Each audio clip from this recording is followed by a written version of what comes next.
The ovary is a pair of female gonad located in the ovarian fossa in the pelvic cavity. Unlike the testes that start to produce sperm at the puberty, the ovary have numbered egg at birth. At birth, the ovary is housing like 1 million eggs. At puberty, these eggs have decreased to like 300 to 500,000. And throughout the lifespan of a female, the female is expected to use like 300 to 500 egg. The rest of the egg, at menopause, the body reabsorbs the rest of the egg through a process. So the ovary, the female gonad, located in the pelvic cavity, it is located in the lateral walls of the pelvic cavity. It is lateral to the uterus. So the uterus is medial to the ovary. The ovary is held in place by 3 ligaments: the ovarian ligament, infundibulopelvic ligament. We have a drawing here, so we're going to make use of the drawing. Infundibulopelvic ligament have another name. If you know the other name, please help us in the comment section. And then the third is the mesovarium, which is a part of the broad ligament. So the ovary outer covering is called the germinal epithelium. After the germinal epithelium is a stronger fibrous covering of the ovary called the tunica albuginea. After the tunica albuginea, you get the outer part of the ovary as cortex. If you recall, when we are doing the kidney have outer part called the cortex and inner part called the medulla. In the case of the ovary, the functional part of the ovary as well is the cortex. That is where the follicles are located. And the innermost part is also called the medulla.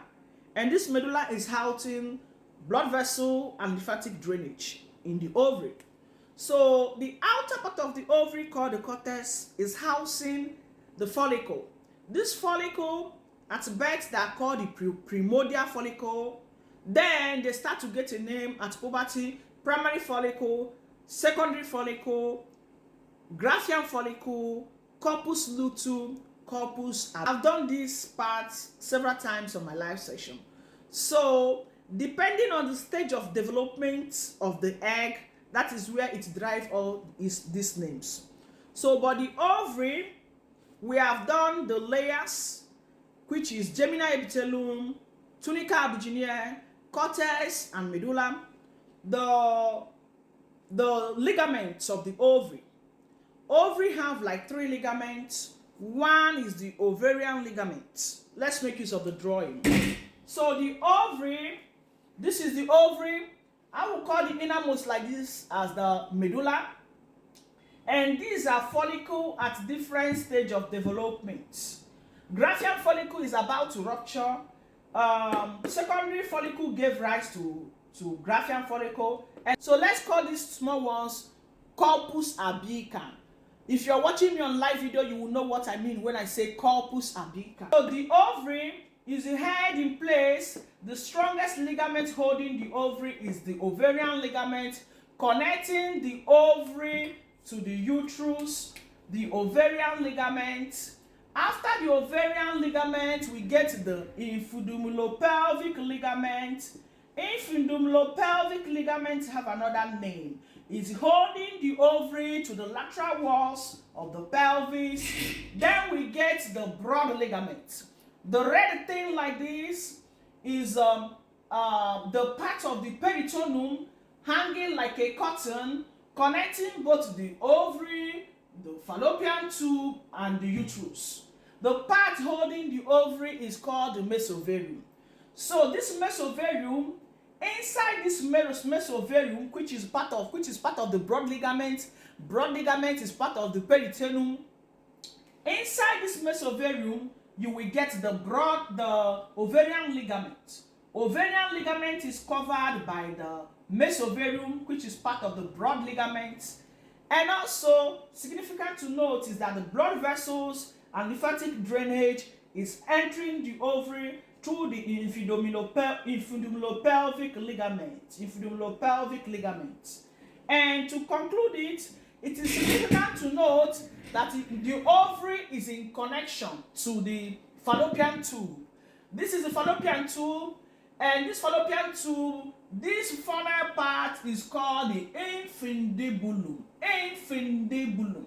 We have come across infundibulum when we are doing the pituitary gland. Pituitary gland is connected to the hypothalamus by the infundibulum or the pituitary stalk. So the ovary is not directly connected to the fallopian tube, but is in close conjunction with the fallopian tube with this one called ovaria fimbria.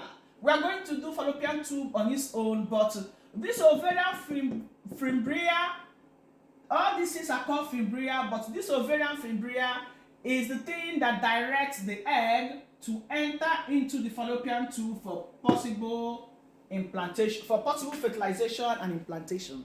So to recap, the ovary, two of them, female gonad, pelvic cavity, ovarian fossa, lateral walls of the ovary, connected by 3 ligaments: the ovarian ligament, mesovarium, part of the broad ligament, and infundibulopelvic ligament, covered by germinal epithelium. After the germinal epithelium, we get tunica abogyneum, and then we get the cortex housing the egg, and the innermost part called the medulla. If you have watched me up to this point, do me a favor to comment. If you don't have a comment, use my own comment. Very educative, very interesting.